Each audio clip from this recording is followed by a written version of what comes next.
और किसी दिन वह अपने टोकरी में दूध भर करके लेकर के नगर में जाएगा, तो कोई ये थोड़े कहेगा कि दूध बेचने जा रही है। लोग यही कहेंगे कि देखो शराब बेचने वाली है, शराब बेचने जा रही है।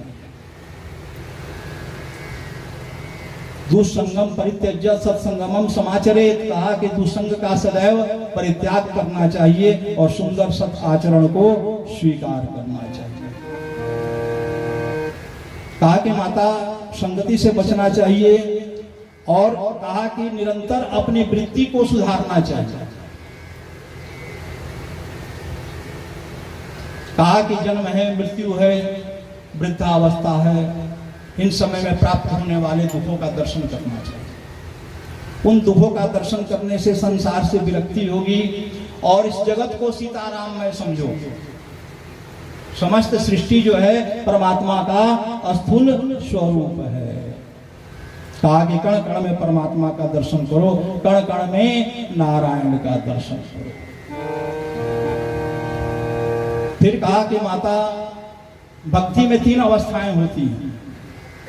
कहा कि प्रथम अवस्था है विश्वास। आजकल विश्वास ही नहीं है।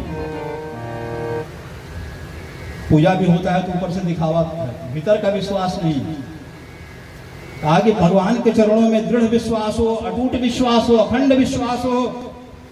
कहा कि दूसरा भगवान से कोई नाता हो, कोई संबंध हो, तो ही मोही नाते अनेक मानिए जो भावे। कोई ना कोई नाता हो, कोई ना कोई संबंध हो, उनसे कोई ना कोई नाता जोड़ लो, कोई ना कोई संबंध जोड़ लो।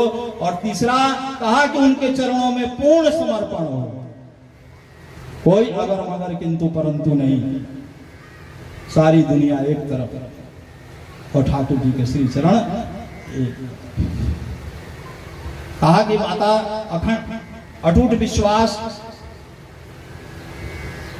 परमात्मा से कोई ना कोई संबंध और पूर्ण समर्पण, यह 3 गुण हैं जो जीव को भगवत प्राप्ति के योग्य बनाते हैं।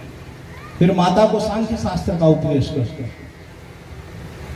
सांख्य शास्त्र के अनुसार उपदेश करते हुए कहते हैं कि माता यह समस्त सृष्टि 24 तत्वों से बनी है।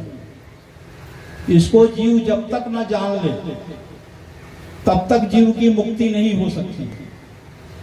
इन 24 तत्वों की साम्यावस्था को, एकात्मता को, साम्यावस्था को जब मिल जाए एक दूसरे में, उसी को सृष्टि कहते हैं।